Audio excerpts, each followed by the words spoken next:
Hello, good morning everyone. आज आपण चालू करणार आहोत आपला second unit E business and applications. याच्यामध्ये फर्स्ट आपण बघूयात concept of business. E business refers to all those commercial activities perform over the internet using fee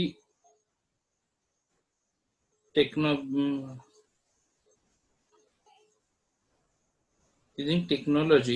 It creates value and strengthens relationship with customers, suppliers, business partners, shareholders, and employees, connecting them via internet and extranets. E-business is a broader term that not only include e-commerce but also other aspects like e-franchising, emailing, e-marketing, etc. आता E-business म्हणजे काय? आता आपण याच्या आधी बघितलं e-commerce. E-commerce म्हणजे काय आणि ई-बिझनेस म्हणजे काय? ई-कॉमर्स म्हणजे याच्यामध्ये फक्त आपण काय करतो, ई कॉमर्स मध्ये जे रिलेशनशिप येतं ते फक्त येतं customer to business, business to customers. Okay, त्याच्यानंतर म्हणजे थोडक्यात ट्रेडिंग अँड म्हणजे ई बिझनेस, ई कॉमर्स म्हणजे only E trading. But E business मध्ये एक्झॅक्ट काय येतं, तर ई बिझनेस मध्ये येतं ऑल ओव्हर बिझनेस एन्व्हायरमेंट. म्हणजे जे तुमचं business environment all related to business जेवढं आहे ते सगळं ई बिझनेस मध्ये येतं.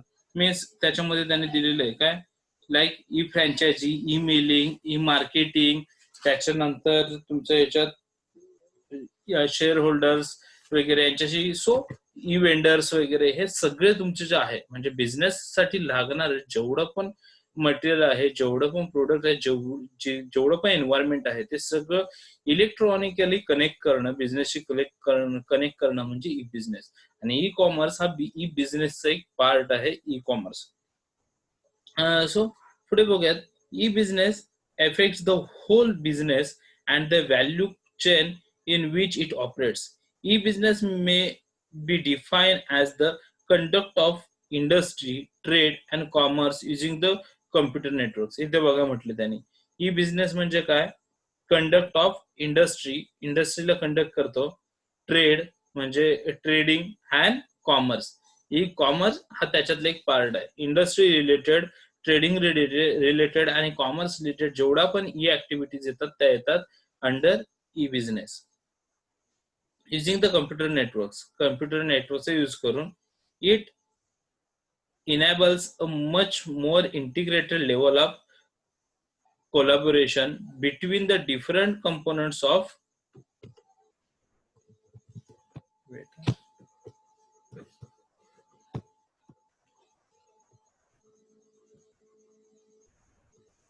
between the different components of value chain than ever before. It uses information to boost performance and create value by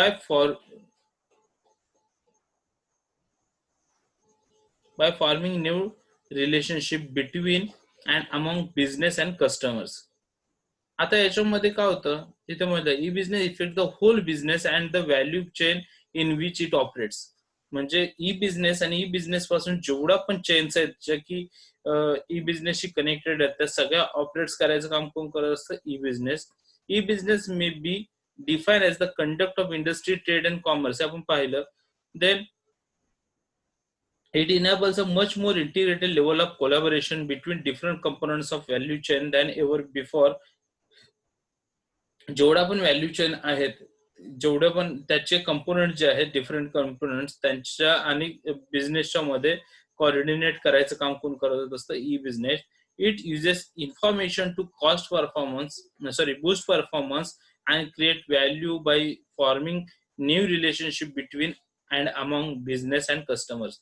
customer आणि बिझनेस मध्ये एक नवीन रिलेशनशिप मेंटेन करण्याचं किंवा फॉर्म करायचं, बनवण्याचं काम कोण करत असतं, E business. Adopting e-business also allows companies to reduce cost and improve customer response time.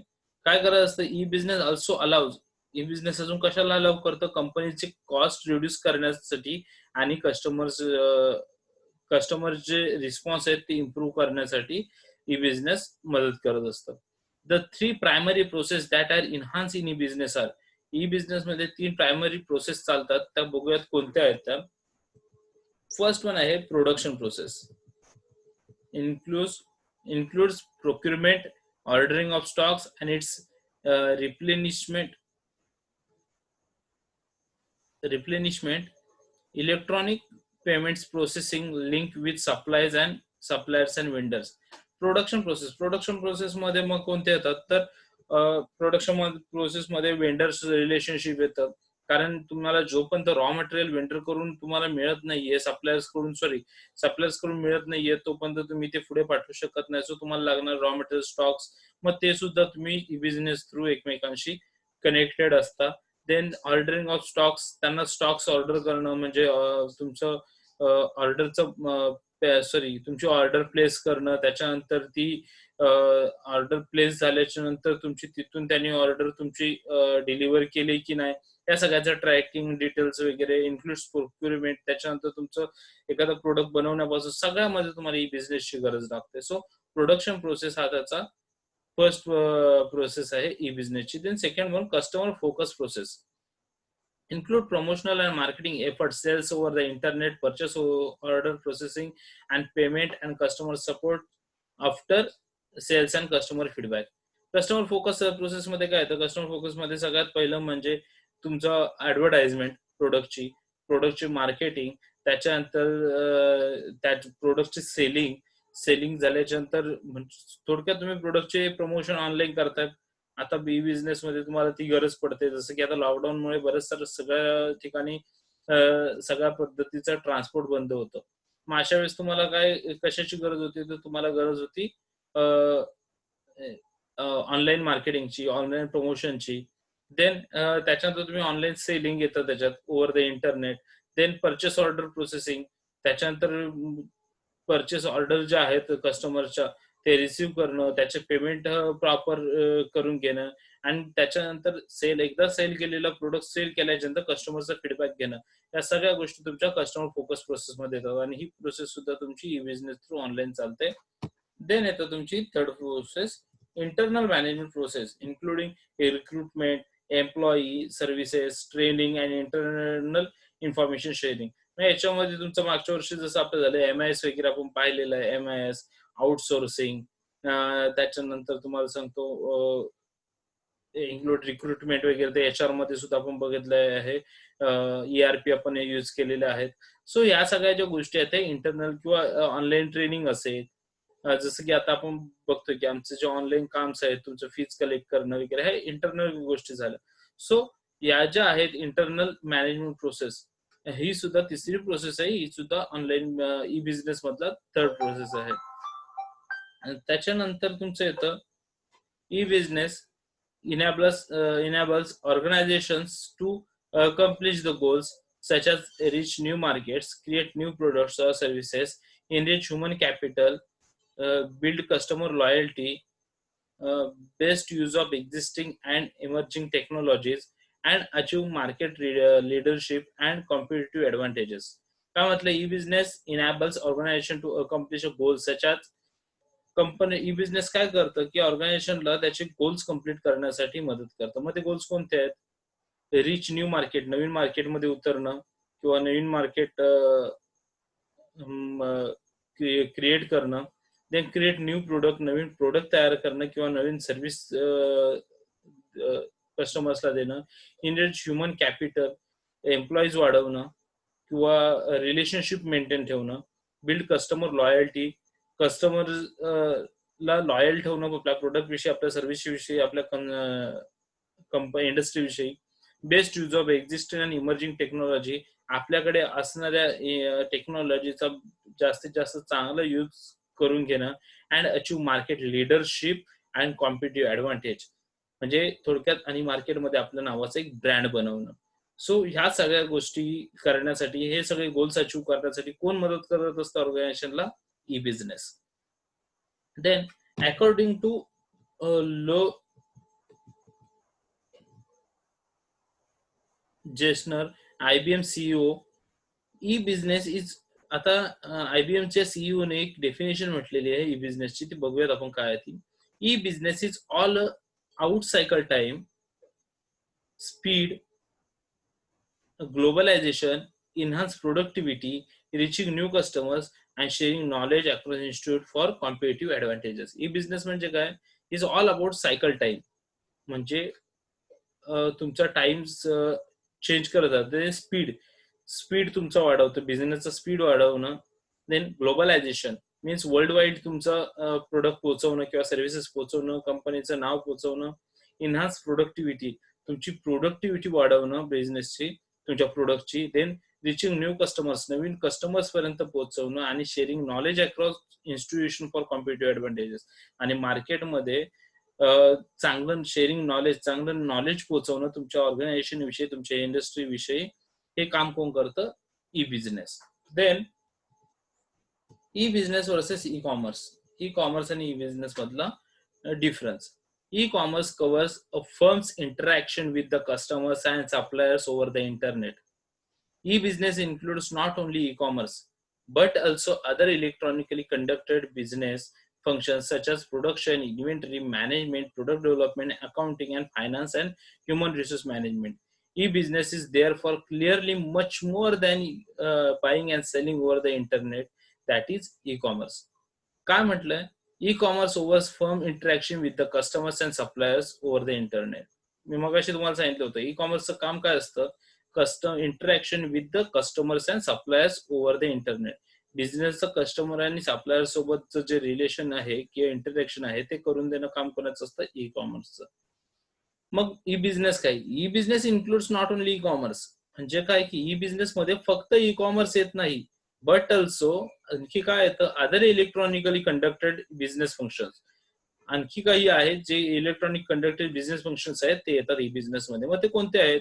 तर प्रोडक्शन, त्यानंतर inventory management, product development, accounting, finance, human resource management, हे सगळे जे आहेत फंक्शन जे आहेत बिझनेसचे, हे सगळे इलेक्ट्रॉनिकली कंडक्ट केले जातात. कुठे?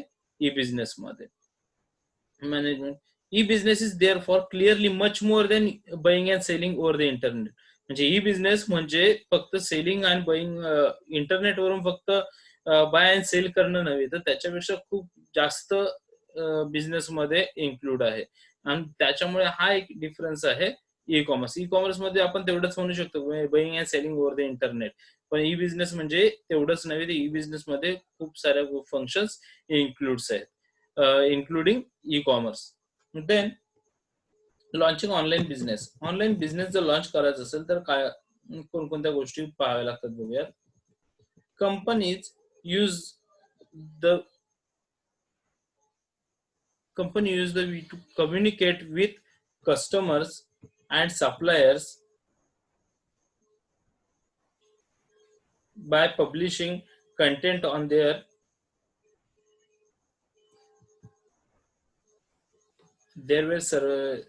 servers for widespread distribution. Many people decide to start an online business motivated by the potential for B2B as well as B2C commerce. These firms are taking steps towards selling their product on the web. The major task for which we use which इथे थोडं स्पेलिंगचा problem आहे, मध्ये मध्ये word missing आहे, त्या printing mistake आहे books मध्ये, त्याच्यामुळे थोडासा प्रॉब्लेम येते. Is used are. आता याचं काय म्हटलंय? Company use the web to communicate with customers and suppliers by publishing content on their web servers for wide spread distribution. काय होतं? Company use the web to communicate with customers and suppliers by publishing content on their web servers. Company काय करते तर कोणाशी? Suppliers and customers and सप्लायर्सशी communicate कसं करते? की त्यांचा जो प्रोडक्ट आहे किंवा त्यांचे जे कंटेंट आहे ते त्यांच्या वेब सर्व्हरवरती टाकते फॉर वाईड स्प्रेड डिस्ट्रीब्युशन. म्हणजे ती त्याचं स्प्रेडिंग जास्त होतं, की 1-2 लोकांशी नाही तर जेवढे पण तुमचे कस्टमर्स आहेत, जितके पण तुमचे सप्लायर्स आहेत, तेवढ्या सगळ्यांशी ते ॲट अ टाईम कंटेंट ते बघू शकतात. कुठे? त्या कंपनीच्या वेबसाईटवरती. Many people decide to start an online business motivated by the potential. आता खूप साऱ्या लोकांना असं वाटतं, की आपण ऑनलाईन बिझनेस चालू करावा. त्याच्यातून काय होतं, ते मोटिव्हेट होतात त्या गोष्टीतून for B2B as well as B2C commerce. म्हणजे बिझनेस टू बिझनेससाठी किंवा बिझनेस टू कस्टमर ई-कॉमर्ससाठी आपण ई-बिझनेस किंवा ऑनलाईन बिझनेस चालू करावा. This firms are taking steps forward selling their products on the web. मग ती लोकं काय करतात, की त्यांचं एखादा प्रोडक्ट त्यांचे जे प्रोडक्ट आहेत ते ऑनलाईन विक्री सेलिंग करण्याच्या हेतूने ते वेब ऑनलाईन वेब साइट्सवरती टाकून ते taking steps forward to their product on the web. Web through त्यांचं प्रोडक्ट विकण्याचा एक पहिला प्रयत्न ते करतात. तर major task for which we is used are. मग ते सुरुवात कुठून करतात? किंवा त्यांना major task for which we are, मग त्यांना कुठून करावी लागते सुरुवात? तर first one, attracting new customers via marketing and advertisement. त्यांना काय करावं लागतं सुरुवातीला? ई-बिझनेस स्टार्ट करायच्या आधी त्यांना कस्टमर्सला अट्रॅक्ट करावं लागतं. मग ते मार्केटिंग किंवा ॲडव्हर्टाइजमेंट करून, ऑनलाईन ॲडव्हर्टाइजमेंट करून किंवा ऑनलाईन मार्केटिंग करून त्यांना फर्स्ट ऑफ ऑल काय करावं लागतं? ते कस्टमर्सला आपल्याकडे तुमच्या प्रॉडक्टकडे अट्रॅक्ट करावं लागतं. Then surviving existing customers via customer service and support function. तुमचा जो सध्याचा कस्टमर्स आहे, त्याला तुम्ही कस्टमर सपोर्ट देऊन किंवा त्याला नवीन टेक्नॉलॉजी समजून सांगून त्याला तुमच्याकडे सगळ्यात पहिलं काय होतं, की त्याला तुमचा एक्झिस्टिंग जो कस्टमर आहे, त्याला तुम्हाला जपलं पाहिजे किंवा त्याला त्याचं नॉलेज दिलं पाहिजे. Then developing new markets and distribution channels for existing product. तुमचा जो तुमचं जे ओरिजिनल प्रॉडक्ट आहे किंवा आता जो तुमचा प्रॉडक्ट आहे, त्याला काय करायला पाहिजे? त्याच्यासाठी नवीन मार्केट डेव्हलप केलं पाहिजे किंवा डिस्ट्रिब्युशन चॅनल जे ते डेव्हलप केलं पाहिजे. पूर्वी तुम्ही ऑफलाईन तुमच्या दुकानातून विकायचात. आता तुम्हाला तसं करून जमणार नाही. सुरुवात म्हणजे त्याच्यासाठी तुम्हाला नवीन मार्केट बघायला पाहिजे. सुरुवातीला कसं, की ज्यावेळेला तुम्ही लोकल लेव्हलला विकायचा तेव्हा तुमचं लोकल मार्केट तुम्ही कंडक्ट करू शकता. आता तुम्ही ऑनलाईन विकताय म्हटल्यावरती तुम्हाला तुमचं मार्केट एक्सपांड करावं लागेल. त्यानंतर डिस्ट्रिब्युशन चॅनल्स वाढवले पाहिजेत तुम्हाला. तुम्ही ऑनलाईन जर प्रॉडक्ट सेल करताय तर तुम्ही कशा थ्रू जाणार आहात? कशा पद्धतीने तुम्ही डिस्ट्रिब्यूट करणार? हे सगळं तुम्हाला डेव्हलप करावं लागतं. Then developing new information product. आता याच्या आधी कसं होतं, तुमच्या प्रोडक्ट्स ची इन्फॉर्मेशन जी आहे ती तुमच्याकडे ठरलेली होती, ती तुम्ही तुमच्या जनरल पब्लिकलाच देत होतात. पण आता तुम्ही जर ऑनलाईन करायचं म्हणताय तर तुम्हाला इन्फॉर्मेशन वाढवावी लागेल.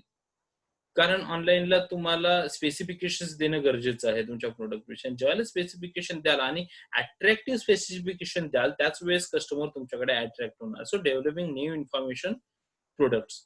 Then the most important task for launching a business on the internet is to build an e-commerce site. आता काय होतं, की the most important task for launching a business internet build E commerce site. E commerce site वरती तुम्हाला पुन्हा सगळ्यात पहिलं म्हणजे ज्यावेळेला तुम्ही बिझनेस स्टार्ट करायला जाल किंवा नवीन बिझनेस स्टार्ट करायला जाल ऑनलाईन बिझनेस, तेव्हा सगळ्यात पहिलाच महत्वाचं असतं, तुम्हाला ई कॉमर्सची एक वेबसाईट बनवावी लागेल. सो तुम्हाला सगळ्यात पहिलं काय करावं लागेल? ई कॉमर्सची एक वेबसाईट बनवावी लागेल. Then site development process needs information about online business competitors, technology and target market to know the kind of customers who might visit your sites. Social and legal issues. तुम्हाला बिझनेसची site सुरू करताना, online website सुरू करताना कोणकोणत्या गोष्टी लक्षात घेणं गरजेचं आहे? Need to information about online business competitors. तुमचे ऑनलाईन बिझनेस कॉम्पिटिटर्स कोण कोण आहेत? कोणकोणती टेक्नॉलॉजी यूज केली जाते? देन टार्गेट मार्केट तुमचा कोणता आहे? आणि कस्टमर्स कोणत्या टाईपचा आहे व्हिजिट करणार तुमच्या वेबसाईटला? आणि दुसरी गोष्ट म्हणजे सोशल आणि लीगल इश्यूज काय होऊ शकतात वेबसाईट डिझाईन करताना. या सगळ्या गोष्टी समोर ठेवून, या सगळ्यांचं नॉलेज घेऊनच नंतर तुम्हाला वेबसाईट तुमची डेव्हलप करता येईल किंवा करावी लागेल. It involves planning about the website. तुम्हाला काय करावे लागेल, की हे सगळं लक्षात घेऊन तुम्हाला तुमच्या वेबसाईट तयार करणे किंवा वेबसाईटची प्लॅनिंग तयार करावी लागेल. Knowledge about hardware and software requirements, तुम्हाला कोणकोणते हार्डवेअर लागणार आहेत, कोणकोणते सॉफ्टवेअर्स लागणार आहेत त्याचं नॉलेज घ्यावं लागेल. डिझायनिंग ऑफ वेबसाईट्स, त्याच्यानंतर वेबसाईट्स कशा पद्धतीने डिझाईन करायचे आहे हे पाहावं लागेल. Then fulfilment of the product and maintenance and enhancement of the website, त्याच्यानंतर तुमचं प्रोडक्ट जे आहे ते फुलफिल कसं होईल त्याच्यात त्या वेबसाईटला, आणि त्याचं त्या वेबसाईटचं मेंटेनन्स कसा ठेवला जाईल, या सगळ्या गोष्टी तुम्हाला विचारात घेतल्या पाहिजे. सो नवीन बिझनेस तयार करायचं म्हणजे या सगळ्या गोष्टी तुम्हाला ऑनलाईन बिझनेस स्टार्ट करायचं म्हटलं तर या सगळ्या गोष्टी बघाव्या लागतात. Then one need to know the exact purpose of the site before actually developing in it's such a need to decide about the information that the site is planning to convey to your customer, whether this site will supplement your existing business or will it be a new line of business altogether. The goal of the sites, whether orders are acceptable online etc. काय, one need to know the exact purpose of the website. तुमच्या सगळ्यात महत्वाचं म्हणजे तुमच्या online वेबसाईटचा exact purpose काय आहे हे तुमच्या लक्षात आलं पाहिजे. कधी की तुमचे actually developing in such a needs of decide out information, तुमची वेबसाईट थ्रू इन्फॉर्मेशन आउट करायच्या आधी किंवा बाहेर द्यायच्या आधी तुमचं पर्पज काय आहे तुमच्या लक्षात आलं पाहिजे. Then that information that the site in planning convey to your customers, मग त्याच्यानुसार तुम्हाला तुमच्या कस्टमर्सला कन्वे करता आलं पाहिजे whether this site will supplementally your existing business. Whether म्हणजे जरी ही वेबसाईट तुमचा थोडक्यात सप्लिमेंट सारखा यूज असेल तिचा, तुम्ही एक्स्ट्रा बिझनेस साठी तुम्ही जरी त्याचा यूज करत असाल तरी तुम्हाला काय होईल, त्याच्या गोल्स तुम्हाला ठरवले पाहिजे. Whether orders acceptable online ETC, आणि तुमचे ऑनलाईनचे ऑर्डर्स ऍक्सेप्ट करणार त्याची प्रॉपर सर्व्हिसिंग झाली पाहिजे. सो ह्या सगळ्या गोष्टी तुमच्या येतात. ह्या सगळ्या गोष्टी तुम्हाला लक्षात ठेवाव्या लागतात कधी, त्यावेळेला एखादा नवीन बिझनेस तुम्हाला स्टार्ट करायचा असेल त्यावेळेस. Then different phases of launching an online business. For establishing an online business, life cycle approach comprises of the following phases. First one, आता इथे काय म्हटलंय, different phases on launching and online business. Online business launch करत असताना काही different phases आहेत, ते कोणते आहेत ते बघूयात. First one, planning and strategising phase. The purpose of phase is to synthesize the information gathered in the discovery phase into elements useful for site development. Site development साठी काही फेजेस आहेत ते तुम्हाला बघायला लागतात. त्यातला फर्स्ट वन त्यांनी दिलेला आहे, हा first is a planning and strategy phase. The purpose of this phase is to synthesize the information gathered in the discover phase into elements useful for site development. Site development साठी तुम्हाला कोणकोणत्या गोष्टी information तुमची useful ठरणार आहे त्या पद्धतीने त्याचे सॉर्ट आउट करून त्याची स्ट्रॅटेजी बनवायला तुम्हाला ह्या फेज मध्ये सुरुवातीला तुम्हाला त्या पद्धतीने प्लॅनिंग आणि स्ट्रॅटेजी बनवावी लागते. ते इन्फ्रास्ट्रक्चर फेज, तुमच्या वेबसाईट डिझाईन साठी तुम्हाला कोणकोणते इन्फ्रास्ट्रक्चर लागणार आहे, लाईक मी मगाशी म्हटलं हार्डवेअर सॉफ्टवेअर कोणकोणते लागणार त्या पद्धतीने त्याच्या डेव्हलपमेंट इथे करता येते, केली जाते. Then design phase. Design phase मध्ये तुम्हाला तुमचं जे प्रोडक्ट आहे किंवा तुमची जी वेबसाईट आहे ते कशा पद्धतीने डिझाईन करायचे ते पाहिलं जातं. मी मगाशी म्हटल्याप्रमाणे की तुमचं स्पेसिफिकेशन काय असेल, तुमच्या प्रोडक्टचे फोटोज असतील, व्हिडिओज असतील, ग्राफिक्स असेल, हे सगळे याच्यामध्ये डिझाईन्स येतात. देन मार्केटिंग फेज, तुमच्या प्रोडक्टचे मार्केटिंग तुम्ही कशा पद्धतीने करणार. सो मार्केटिंगसाठी कोणकोणते स्ट्रॅटेजी यूज करणार आहात, मार्केटिंग ऑनलाईन मार्केटिंग कशा पद्धतीने केली जाईल हे तुमचं सगळं जे काही डिटेल्स आहेत मार्केटिंग रिलेटेड त्या येतात मार्केटिंग फेज मध्ये. देन फुलफिलमेंट फेज, मी मगाशी म्हटल्याप्रमाणे तुमचं प्रोडक्ट फुलफिल होतोय का, तुम्ही जितकी इन्फॉर्मेशन तुमच्या जी काही तुम्ही प्रोडक्ट डिझाइन केलेलं आहे, जे काही तुम्ही वेबसाईट डिझाइन केलेली आहे, ज्या पद्धतीने मार्केटिंग केलेली आहे, त्या पद्धतीने तुमचा प्रोडक्ट आहे का? सो तुमच्या प्रोडक्टला लागणारी सगळी इन्फॉर्मेशन जी आहे ती फुलफिल होते का तुमच्या वेबसाईटला, हे बघणं गरजेचं आहे. सो फुलफिलमेंट फेज तुमच्या इथे येतात. Then maintenance and enhancement phase. Maintenance and enhancement, तुमचं वेबसाईट तयार झाली, तुम्ही डिझाइन केलं, इन्फ्रास्ट्रक्चर बरोबर आहे, मार्केटिंग केली, प्रोडक्ट चालू आहे. पण ऐन टायमामध्ये तुमच्या प्रोडक्टमध्ये येणारे, सॉरी, वेबसाईटला येणारे प्रॉब्लेम्स किंवा वेबसाईटला करावी लागणारी डेव्हलपमेंट, यासाठी तुम्हाला टाइम टू टाइम मेंटेनन्सची गरज आहे. आणि मेंटेनन्सचा जो पार्ट आहे तो तुमचा मेंटेनन्स एन्हान्समेंट फेज मध्ये येतो. देन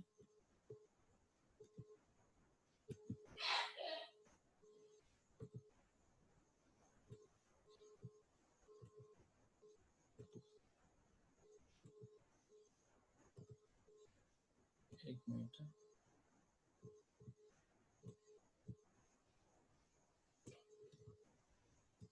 मार्केटिंग फेज आपण पाहिलेलं आहे.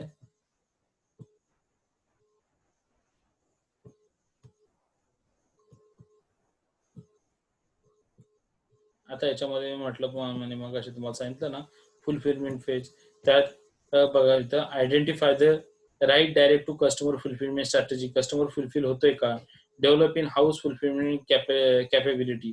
तुम्ही स्वतः तुमच्या इथे जे तुमचे गोडाऊन्स आहेत किंवा तुमचं प्रोडक्ट आहे, ते प्रोडक्ट फुलफिल आहे का? त्याची कॅपेबिलिटी आहे का तेवढी, जेवढी ऑर्डर समोरून येते तेवढी?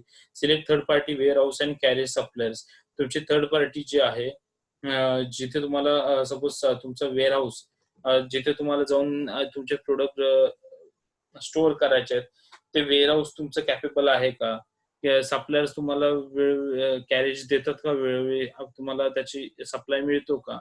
Then improve capacity, productivity, service existing operations, design simply customers order management solution. कस्टमरच्या ऑर्डर्स आल्याच्या नंतर त्या मॅनेज होत आहेत का प्रॉपर? त्याच्यावरती तुमचं काही सोल्युशन आहे का? सो ह्या सगळ्या तुमच्या येतात फुलफिलमेंट फेज मध्ये. देन मेंटेनन्स बघितलं, modification and addition we sites content. Then येतं important concept use in conducting E business transaction. E-business transaction, important concept used in conducting e-business transaction. E-business transaction conduct करण्यासाठी कोणकोणत्या concept आहेत की जे important आहेत? First one, data warehouse. Data warehouse हा काय प्रकार आहे, हा मागच्या वर्षी आपण आयटीच्या सब्जेक्टला पाहिला होता, तरी पुन्हा एकदा आपण शॉर्ट मध्ये बघूयात. Data warehouse is a collection of computer use information that critical to successful execution of enterprise initiatives. It is more than an achieve for corporate data. It is one of the most valuable resources of the organization. The main reason to separate the operational data from non-operational data has always been the potential performance degradation on the operating system that can result from the analysis process. Its main objective is to integrate operational data from various sources into single and consistent architecture that supports analysis and decision making within an enterprise. It creates the copy of the using transaction data specifically structured for query and analysis. The benefits of data warehouse are as follows. आता benefits बघण्याआधी data warehouse म्हणजे काय बघूया. काय म्हटलं त्यांनी? Important concept use in conducting E business transaction. E business transaction करत असताना important concept कोणते आहेत? तो first one data warehouse. Data warehouse म्हणजे काय? तर तुमच्या कम्प्युटर्सला अवेलेबल असणारा डाटा. मग तो कोणत्या टाईपचा डाटा? एक तर तो असू शकतो कस्टमर डाटा, एक तर असू शकतो सप्लायर डाटा, एक तर असू शकतो सेलिंग डाटा, एक तर असू शकतो पर्चेसिंग डाटा किंवा तुमचा पेमेंट डाटा. सो अशा पद्धतीचा मग हा डाटा म्हणजे काय, तर ज्याच्यामध्ये मी तुम्हाला एक सांगेन, मागच्या वर्षी आपण शिकलो MIS, मॅनेजमेंट इन्फॉर्मेशन सिस्टम, त्याच्यासाठी लागणार डाटा. सो ज्यावेळेला तुम्ही प्रत्येक डिपार्टमेंट, कारण कसं असतं, ज्यावेळेला तुम्ही मार्केटिंग करताय, तुम्ही किती लोकांपर्यंत पोहोचलाय, तुमचा ऑनलाईन डाटा जरी तुम्ही ऑनलाईन जरी मार्केटिंग करत, तर किती लोकांपर्यंत तो रीच झालाय, किती लोकांनी त्याच्यावरती फीडबॅक दिलेला आहे. त्याच्यानंतर कस्टमर सपोर्टला सुद्धा किती कस्टमर्सनी तुमच्याकडे कॉन्टॅक्ट केला, किती कस्टमर्सला तुम्ही फीडबॅक दिले, रिप्लाय दिलेला आहे. कस्टमरचा डाटा कसा निगेटिव्ह आहे किंवा पॉझिटिव्ह, अशा खूप सारा मोठ्या प्रकारचा म्हणजे खूप बिग डाटा तुमच्याकडे अवेलेबल असतो. खूप मोठ्या प्रमाणात खूप जास्त डाटा तुमच्याकडे अवेलेबल असतो. मग हा डाटा ठेवण्यासाठी तुम्हाला काय गरज असते? डाटा वेअरहाऊसची. सो अशा पद्धतीचा सगळ्या पद्धतीचा मिक्स डाटा तुमचा कुठे ठेवला जातो? डाटा वेअरहाऊसला. आता बघूयात आपण डाटा वेअरहाऊसच्या काय म्हटलं ते benefits. Cost effective decision making. तुमच्या कॉस्ट रिलेटेड ज्या काही डिसिजन असतील ते घेण्यासाठी तुम्हाला डिसिजन मेकिंग सॉरी तुमचा जो डाटा वेअरहाऊस आहे तो उपयोगी पडतो. कारण तुमच्या कॉस्ट रिलेटेड किती लोकांनी काय काय क्वेरीज दिलेल्या आहेत, त्याच्यानंतर तुम्ही कोणत्या पद्धतीचं मटेरियल यूज करताय, मग त्याच्यावर ह्या सगळ्यांचा विचार करून तुम्हाला कशा पद्धतीने तुमची कॉस्ट कमी करता येईल किंवा वाढवता येईल. सो हे तुमचं डिसाईड तुम्ही कशा ह्या डाटा वेअरहाऊस मधल्या डाटावरून तुम्ही डिसिजन घेऊ शकताय. देन बिझनेस री इंजिनिअरिंग. तुमच्या बिझनेसमध्ये काही नवीन अपडेट्स करायच्या आहेत, काही नवीन सोल्युशन घ्यायचे आहेत. त्यासाठी तुम्हाला काय करतो या डाटा वेअरहाऊसचा उपयोग होतो. कारण याच्यातून तुम्हाला कळेल की तुम्ही डेव्हलपमेंट करू शकताय की नाही, तुम्ही ऑलरेडी प्रॉफिटमध्ये आहात, लॉसमध्ये आहात, हे तुम्हाला डाटा वेअरहाऊस मधून कळेल. Then provide analytical task using data from different application for decision making. आता काय वेगवेगळ्या ऍप्लिकेशन्स मधून तुम्ही काय प्रोव्हाइड अनालिटिकल टास्क म्हणजे वेगवेगळ्या ऍप्लिकेशन मधून डिफरंट ऍप्लिकेशन मधून तुम्हाला डाटा कलेक्ट करून तो डिसिजन घेण्यासाठी उपयोगी ठरतो. जसं की सेलिंग डिपार्टमेंटचा डाटा, पर्चेसिंग डिपार्टमेंटचा डाटा, स्टोअर डिपार्टमेंटचा डाटा, सो त्यानंतर फिनान्स डिपार्टमेंटचा डाटा, असं प्रत्येक ठिकाणचा डाटा कलेक्ट करून त्याच्यानंतर तुम्ही एखाद्या बिझनेस रिलेटेड एखाद्या महत्वाच्या डिसिजन वरती तुम्ही त्याच्यामुळे चर्चा करू शकता किंवा त्याच्यावरती विचार करू शकता. Then integrates data from multiple sources. इथे काय होतं की वेगवेगळ्या सोर्सेस मधून आलेला डाटा तुम्हाला जो आहे तो तुम्हाला एक ठिकाणी करता येतो वेअरहाऊस डाटा वेअरहाऊसला किंवा त्याचा यूज करता येतो. Then analysis multiple version of the same source.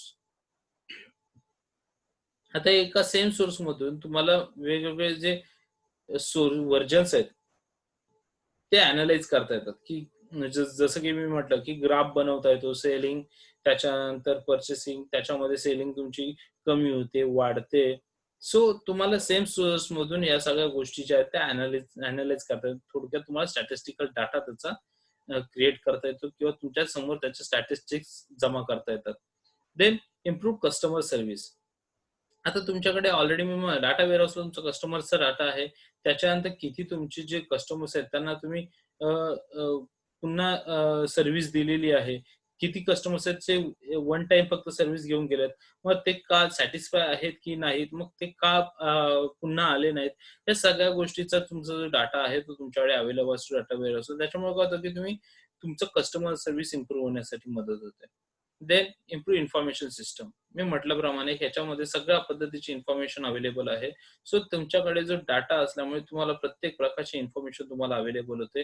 तुमची इन्फॉर्मेशन सिस्टमच्या एम-आय-एस असेल किंवा आणखी काही इन्फॉर्मेशन सिस्टम्स असतील की ज्या तुमच्या प्रॉपर मॅनेज होतात किंवा इम्प्रूव्ह होतात. कशामुळे? डाटा वेअरहाऊसमध्ये. Then supply chain management SCM. Supply chain means the chain comprising all of this term, sorry, all those intermediaries who are involved in the business transaction. Then im- then beginning from the suppliers, wholesaler, retailer, and finally customer. It is networks of facilities and distribution options that performs the function of procurement of materials. आता याच्यामध्ये काय supply chain means what? Supply chain म्हणजे तुमचं ज्यावेळेला product तयार होतं त्या product तयार होताना सुरुवातीपासून शेवटपर्यंत जेवढे पण जितके पण फॅक्टर्स तुम्हाला कनेक्ट होत असतात ते सगळ्याला म्हटलं तर सप्लाय चेन मॅनेजमेंट. मग त्याच्यामध्ये सगळ्यात पहिले तर सप्लायर्स जो तुम्हाला रॉ मटेरियल सप्लाय करत असतो. देन तुमच्याकडे तयार झालेलं मटेरियल तुम्ही कोणाला विकता? होलसेलरला. So second wholesaler. Then sorry म्हणजे सप्लायर नंतर येतो manufacturer, then wholesaler, then retailer आणि फायनली कस्टमर्स. सो ही जी एक चेन आहे ह्या चेनला म्हटलं जातं supply chain. It is a network of facilities and distribution option that performs the function of procurement of material. आता एखादं मटेरियल जे आहे ते डिस्ट्रीब्यूट करण्यासाठी किंवा त्याचं परफॉर्म करण्यासाठी ही एक चेन बनवली जाते. हे जे नेटवर्क आहे ते बनवलं जातं. Then transformation of these materials into intermediate and finished products and the distribution of these finished goods to customers. आता हे काय होतं की एखादं रॉ मटेरियल कलेक्ट करण्यापासून ते फिनिश गुड्स बनवून कस्टमरला सप्लाय होईपर्यंत ह्या चेनचं ह्या नेटवर्कचं काम असतं. Then its purpose is to achieve integrated planning through the activities of supply chain.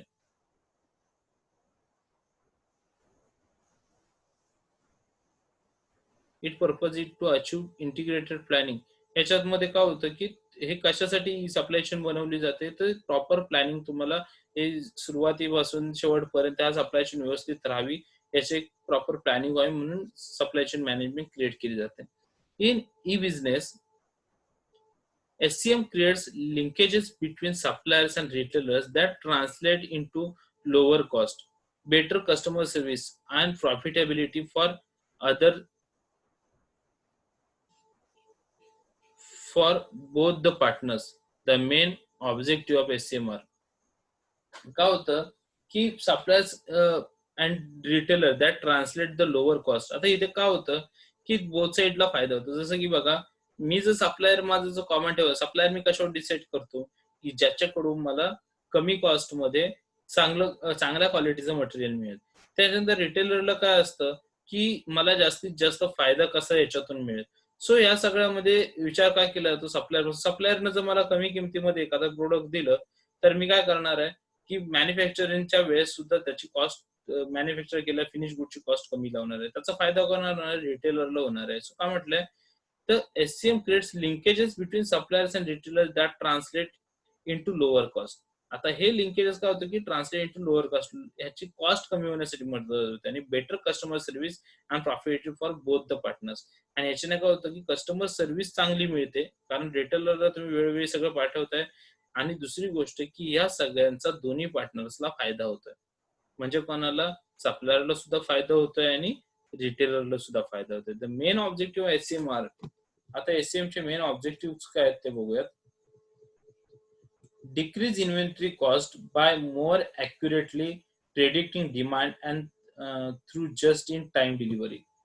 First काय की इन्व्हेंटरी कॉस्ट कमी, म्हणजे सप्लायरने इन्व्हेंटरी कॉस्ट जी आहे जी की मला लागणारी सो ती कमी कर, म्हणजे त्याला जर तुम्ही जास्तीत जास्त ऑर्डर्स दिल्या, त्याला जर मोठी ऑर्डर भेटली तर ते कमी करू शकतो. So person decrease inventory cost more accurately predicting demand. जेवढं डिमांड असेल त्याच्यानुसार त्याने कमीत कमी इन्व्हेंटरी कॉस्ट तो करतो and through just in time delivery. आणि त्याच्यामुळे काय होतं की तुमची, आणि दुसरी गोष्ट की तुम्हाला वेळेत डिलिव्हरी मिळणं. सो हे दोन तुमच्या कमीत कमी इन्व्हेंटरी कॉस्ट असावी आणि काय की वेळेत तुम्हाला त्या इन्व्हेंटरीची डिलिव्हरी मिळावी. Then reducing overall production cost. Reducing overall production cost, तुमची प्रोडक्शन कॉस्ट जी आहे ती कमी व्हावी. जर तुमची इन्व्हेंटरी कॉस्ट कमी झाली तर तुम्हाला ओव्हरऑल प्रोडक्शन कॉस्ट कमी करायला मदत होते. सो तुमच्या फर्स्ट ऑब्जेक्टिव्हलाच connected second objective reducing overall production cost. म्हणजे प्रोडक्शन कॉस्ट मध्ये सुद्धा, कारण तुम्हाला इन्व्हेंटरी कॉस्ट कमी मिळते म्हणून प्रोडक्शन कॉस्ट कुठेतरी जिथे गरज नाही अशा ठिकाणी वाढून जमणार नाही. त्यामुळे रिड्युसिंग ओव्हरऑल, त्याच्याने काय होईल की तुमचं सप्लायर सोबत कनेक्शन चांगलं राहील पण रिटेलर सोबत कनेक्शन बिघडेल, रिलेशन बिघडेल. त्याच्यामुळे reducing overall production cost. Then improve information flow between prices suppliers and distributors. Improve information flow.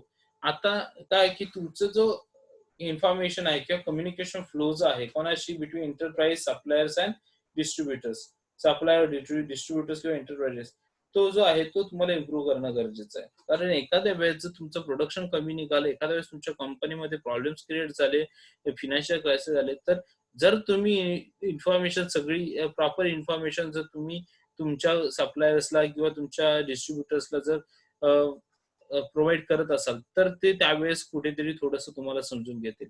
पण तुम्ही त्यांच्यापासून लपवून जर काही हे करत असाल, तुम्ही त्यांच्यापर्यंत प्रॉपर इन्फॉर्मेशन सगळी पोहोचवत नसाल, तर मग तुम्हाला अशा वेळेस अडचणीत येण्याचे चान्सेस जास्त असतात. म्हणून काय म्हटलंय की SCM मेंटेन करण्यासाठी काय की ऑब्जेक्टिव्ह काय SCMचा improve information flow between enterprise suppliers and distributors. Then customer satisfaction by offering better quality, variety and speed in the delivery of the product. Product delivery करताना काय म्हटलं, कस्टमर सॅटिस्फॅक्शन ऑफरिंग. कस्टमरला तुम्हाला सॅटिस्फॅक्शन द्यायचं आहे. कशामध्ये? तर बेटर क्वालिटी, चांगली क्वालिटी देऊन, व्हरायटी, प्रोडक्शन मध्ये तुमच्या व्हरायटी असली पाहिजे, आणि स्पीड इन द डिलिव्हरी. आणि डिलिव्हरी स्पीड, जेवढ्या लवकरात लवकर डिलिव्हरी तुमची त्या डिलिव्हरी ऑफ द प्रोडक्ट, त्या प्रोडक्टची डिलिव्हरी तुम्हाला जर सप्लाय कस्टमर्स पर्यंत करता येईल तेवढी फास्ट. याच्याने काय होतं की हे जर सगळे ऑब्जेक्टिव्ह जर तुम्ही मेंटेन केलेत, तर तुमचा सप्लायर खुश राहतो, तुमचा मॅन्युफॅक्चरर खुश राहतो, तुमचा होलसेलर खुश राहतो, तुमचा कस्टमर रिटेलर खुश राहतो, आणि इव्हन तुमचा कस्टमर सुद्धा खुश राहतो. आणि या सगळ्यां हे जर सगळं प्रॉपर राहिलं तर तुमचे SCM म्हणजे काय सप्लाय चेन मॅनेजमेंट जी आहे ती प्रॉपर मेंटेन राहते. Then next was customer relationship management. The customer is the backbone of any organization. Customer काय आहे? कोणत्याही ऑर्गनायझेशनचा बॅकबोन आहे, कारण विदाउट कस्टमर तुमचं ऑर्गनायझेशन चालू शकत नाही. The objective of any organisation is to meet the requirement of the customers. काय आहे की प्रत्येक ऑर्गनायझेशनचा ऑब्जेक्टिव्ह काय आहे की त्यांना कस्टमर, जास्तीत जास्त कस्टमर मिळाले पाहिजेत. Then CRM nowadays, customer relation management nowadays is coupled with ERP. काय म्हटलंय की CRM जे आहे ते सध्या काय आहे की ERP सोबत काय जोडलेलं आहे. मग ERP सॉफ्टवेअर, मी तुम्हाला ते मागच्या वेळेस आपण आयटी मध्ये पाहिलेले आहे की ERP एंटरप्राइज रिसोर्स प्लॅनिंग काय आहे ते. SCM अँड सून, ERP आणि SCM सप्लाय चेन मॅनेजमेंट मध्ये सुद्धा तुमचे कस्टमर्स येतात. And soon the fundamental theory behind CRM is to identify profitable customers. Fundamental theory काय आहे की तुम्हाला प्रॉफिट देणारे कस्टमर्स कोण आहेत ते तुम्हाला आयडेंटिफाय करता आले पाहिजेत. Then attract and retain them and maximise their useful life span and the profit from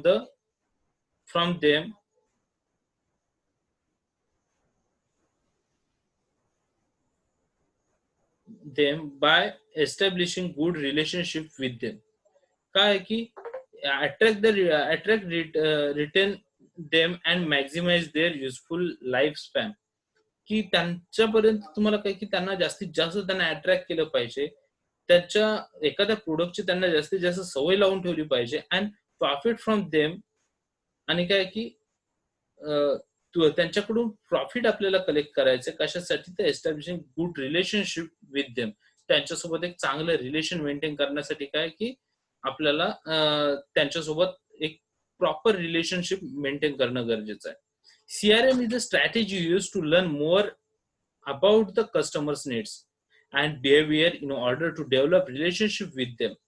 CRM strategy use learn more about the customers. CRM काय आहे की कस्टमर विषयी जास्तीत जास्त जाणून घेण्यासाठी एक तयार केलेली स्ट्रॅटेजी आहे. कस्टमरच्या जास्तीत जास्त गरजा जाणून घेण्यासाठी तयार केलेली एक स्ट्रॅटेजी आहे. And behaviour in order to develop relationship with them. आणि काय की त्यांच्या ज्या काही कस्टमरच्या नीड्स आहेत, गरजा जाणून घेऊन त्यांना त्या पद्धतीने त्यांच्या ऑर्डर डेव्हलप करणं, आणि ह्याच्याने काय होईल की त्या ऑर्डर डेव्हलप करून त्यांच्याशी एक चांगलं रिलेशनशिप मेंटेन करण्याचं काम कोणाचं आहे? CRMचं. With an effective CRM strategy, a business can increase revenue by CRM strategy. With an effective CRM strategy तयार करण्यासाठी business can increase revenues by. मग कोणकोणत्या गोष्टी एखाद्या बिझनेसला फॉलो करावे लागतात एक इफेक्टिव्ह CRM स्ट्रॅटेजी बनवण्यासाठी? सो फर्स्ट वन आहे providing services and products that are exactly what the customers want. Provide services, products and there exactly what the customers want. कस्टमर्सला असे प्रोडक्ट आणि सर्व्हिसेस द्या ज्या कस्टमरला पाहिजेत. म्हणजे तुम्हाला जे विकायचं आहे ते विकू नका, तर कस्टमरची गरज काय आहे त्या पद्धतीने त्यांना द्या. सो हा त्याचा फर्स्ट रिव्हेन्यू आहे. Then second, providing better customer service. कस्टमरला सर्व्हिस चांगले द्या. कसं होतं की बऱ्याच वेळा तुमच्याकडे कस्टमर्स येतो आणि मग तुम्ही आता गव्हर्नमेंटच्या जे प्रोडक्ट्स असतील बरेचसे, ते जरी स्वस्त असले तरी फारसे चालत नाहीत. लाईक मी तुम्हाला एक सांगायचं, कस्टमर गव्हर्नमेंट हॉस्पिटल घ्या. गव्हर्नमेंट हॉस्पिटल आहे, प्रायव्हेट हॉस्पिटल आहे, तरी लोकांचा जास्त विश्वास प्रायव्हेट हॉस्पिटल वरती का आहे? कारण गव्हर्नमेंटच्या ज्या आहेत तिथे तुम्हाला सर्व्हिस चांगली दिली जात नाही. बरोबर आहे. सर्व्हिस चांगली दिली जात नाही म्हणजे तिथे कसं होतं, गव्हर्नमेंट एम्प्लॉयी आहे. त्याला माहिती आहे मी सर्व्हिस कशी देऊ, माझा जॉब जाणार नाही, मला जॉब सिक्युरिटी आहे. प्रायव्हेटला प्रॉब्लेम काय होतो, प्रायव्हेटवाल्यांना माहिती आहे की आमचा जो जॉब आहे तो प्रायव्हेट आहे. मी जर प्रॉपर हे सर्व्हिस दिली नाही, कस्टमरची जर माझ्याविषयी कंप्लेंट आली, तर माझा जॉब कधीही जाऊ शकतो. So I am providing better customer service. Then selling products more effectively. तुमचा जो प्रोडक्ट सेल करताय तो जास्तीत जास्त इफेक्टिव्हली सेल करा. म्हणजे काय होतं की कस्टमरशी रिलेशन मेंटेन राहतं. जर तुम्ही प्रोडक्ट सेल करत असताना त्याच्यात तुमच्या जर ड्रॉबॅक्स असतील, काय असतील, तर कस्टमरला तुम्ही किती कन्व्हिन्स करा, कस्टमर कन्व्हिन्स होणार नाही. सो तुमचा प्रोडक्ट सेलिंग करताना ते इफेक्टिव्हली असलं पाहिजे. Then retaining existing customers. त्याच्यानंतर तुमचा जो एक्झिस्टिंग कस्टमर्स आहेत त्यांना टिकवून ठेवा. त्यांच्याशी प्रॉपर रिलेशन मेंटेन करा. त्याने काय होईल की ते कस्टमर्स आणखी चेन बनवतील, जास्तीत जास्त कस्टमर्स तुमच्याकडे आणतील. Then expanding the market reach and going global. Market तुमचं वाढवण्याचा प्रयत्न करा आणि गोइंग ग्लोबल, आणि तो जास्तीत जास्त म्हणजे वर्ल्ड वाईड जाण्याचा प्रयत्न करा की त्याचा फायदा हे आणि मार्केट रीच तुमचं सॉरी तुमचं मार्केटची जी स्ट्रेंथ आहे ती वाढवण्याचं काम कोण करतं, सीआरएम, आणि त्याला वर्ल्ड वाईड न्यायचं काम सुद्धा सीआरएम करत असतं.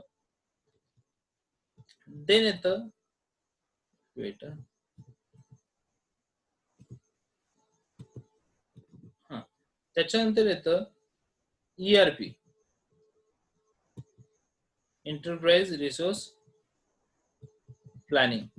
एंटरप्राइज रिसोर्स प्लॅनिंग हे पण आपण मागच्या वेळेस आयटी मध्ये शिकलेलोच आहोत. बराचसा आपला जो पोर्शन आहे हा आयटीचाच आपला कॅरी फॉरवर्ड झालेला आहे.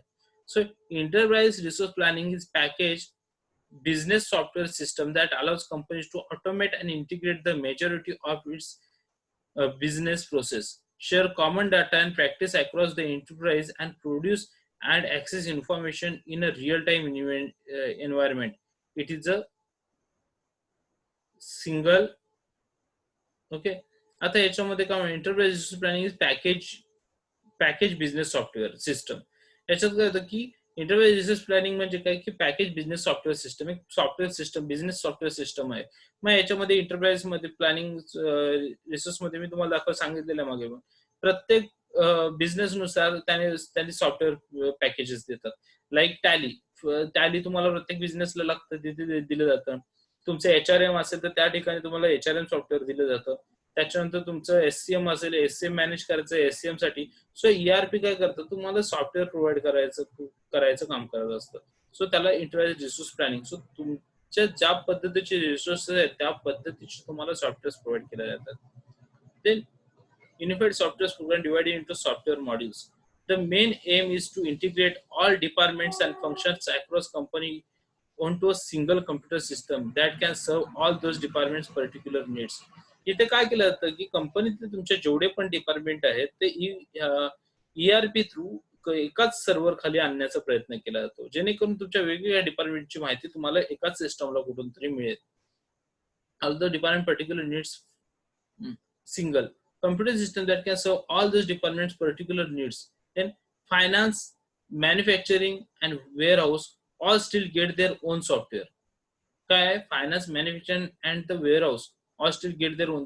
फायनान्सला, मॅन्युफॅक्चर आणि वेअरहाऊसला तिघांनाही आपले स्वतःचे सॉफ्टवेअर्स मिळतात ERP मध्ये. Except now the software is link together so that someone is finance department can look into the warehouse software to see if the order has been shipped.